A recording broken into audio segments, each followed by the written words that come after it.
welcome to Cheap Joe's Art Stuff. My name is Julie and I'm here to impart some knowledge to you today via a 2-minute art tip.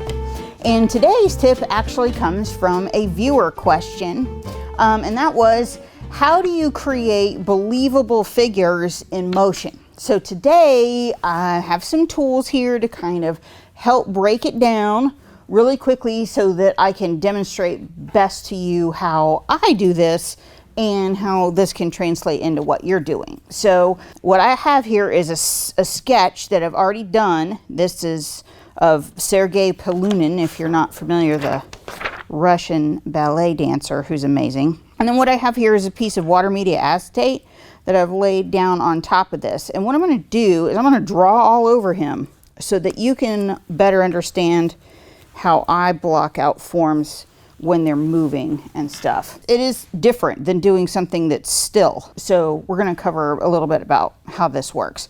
So first thing that I do is you block out the rough forms. Okay, so the rough forms, as I would see it, you know, have a lot to do with anatomy. So first of those would be like this, and then the angle of the pelvis here, and then the angle of the torso here, okay? And then also, which way is this form moving, okay? So he's moving upwards, and so you have this long line that runs all the way from down here to all the way up here. So watch how this translates through all the areas of his anatomy. You see that long line that runs straight through everything, okay? And then here's his head, and then the line of his shoulders and all that kind of stuff. So when we're blocking out rough forms, you're seeing here that what are the big shapes that we're dealing with? Which way are they moving? Honestly, an easy way to do this for yourself is with one of these guys. I know you might think it's stupid, I don't need that thing, you know, but this is very, very helpful, because what you can do is you can actually pose this guy in roughly the same position to which your subject is moving, right? And then you can get a feel for where the rough shapes are. Like, here's the torso, here's the pelvis, you know, those kind of things, because this piece is already broken down for you, and it takes that guesswork out of it if you're not as visually familiar with the form and how it works on its own. So a mannequin can be a big help. So when we're talking about direction, I can give you a little tip that comes from acrobatics and dance from when I was a little teeny thing.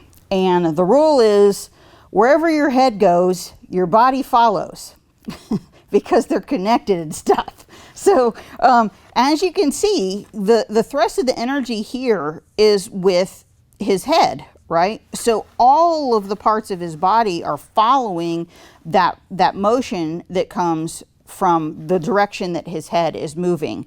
So that's an easy way to kind of figure out like how that form is going to move in space and stuff. And then also you need to kind of look at how I look at things, and that is that Newton's third law, if you're not familiar, every action has an equal and opposite reaction. So how does that apply throughout the form? This is how. Right here you have his hip bones, where his pelvis is, okay? So this is the higher side, this one is the lower side. Whenever you're dealing with the human form, it runs in opposites. So if this hip bone is higher, that shoulder is going to be higher. All right? If this one's lower, this shoulder here is going to be lower.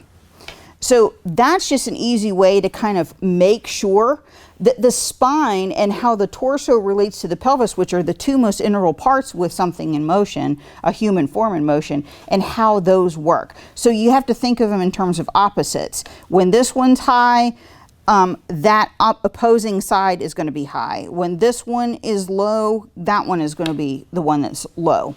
And then exaggerate for dramatic effect. That's the last one I'll give you here. if you are trying to convey a form that's in motion and has direction in a certain area, then what you'll do is you'll take the more fluid forms and exaggerate them. Whether it's hair or fabric or something like that, if you exaggerate all of that and make it even more flamboyant than it really is, it gives the eye some directional movement to follow, and it reinforces what the form is already doing. So we hope that these tips were helpful and hope that you enjoy.